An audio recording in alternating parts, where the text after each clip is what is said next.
बच्चों, कोई भी वस्तु खराब नहीं होती है, कोई भी चीज़ बेकार नहीं होती है, कोई भी चीज़ छोटी नहीं होती है। हर एक वस्तु का अपना अपना मूल्य होता है। हर वस्तु अपनी जगह पर काम आती है, तो किसी भी चीज़ को खराब और छोटा नहीं समझना चाहिए। इसी पर आधारित आपको एक कहानी सुनाते हैं, बरसात और मेंढक की।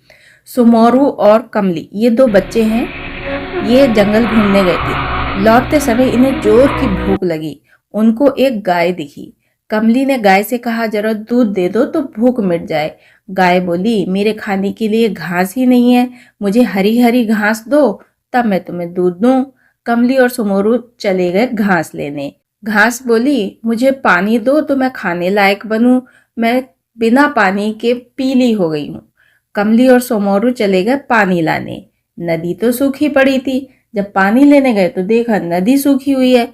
अब नदी ने कहा, मेरी कोई गलती नहीं है, बरसात ही नहीं हो रही है तो मुझे पानी कहाँ से मिलेगा।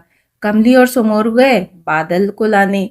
क्यों? क्योंकि बादल ही तो पानी लाता है। बादल बिना बरसात के ऐसे ही टंगे हुए थे। बादल बोले, हमारी क्या गलती है। मेंढक टर टर बोले, तब हम बरसें। जब मेंढक ही नहीं बोलेंगे तो हम कैसे बरसेंगे।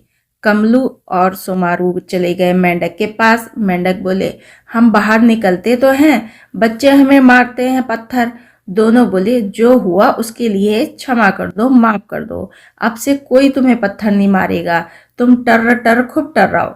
मेंढक मान गए और टर्र टर्र करने लगे। टर्र टर्र सुनकर बादल आए और झूम कर बरसे और नदी में पानी बहने लगा।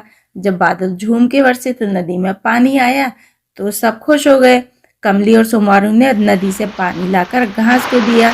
घास फिर हरी भरी हो गई। दोनों घास लेकर गाय के पास गए। गाय ने उस घास को खाया और खूब दूध दिया। कमली और सोमारू ने दूध पीकर अपने घर की राह पकड़ ली। मेंढक सुमारू और कमली की बात क्यों मान गया? बच्चों, मेंढक सुमारू और कमली की बात इसलिए मान गया क्योंकि दोनों ने मेंढक से क्षमा मांग ली थी। हमें किसी भी जीव को नहीं सताना चाहिए। ढक्कन वाले ढ के शब्द बनाइए। मेंढक, ढक्कन, ढपली, ढोल।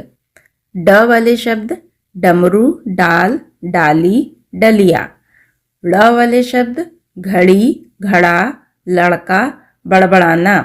द वाले शब्द हैं बादाम, दलिया, दवाई, दुकान।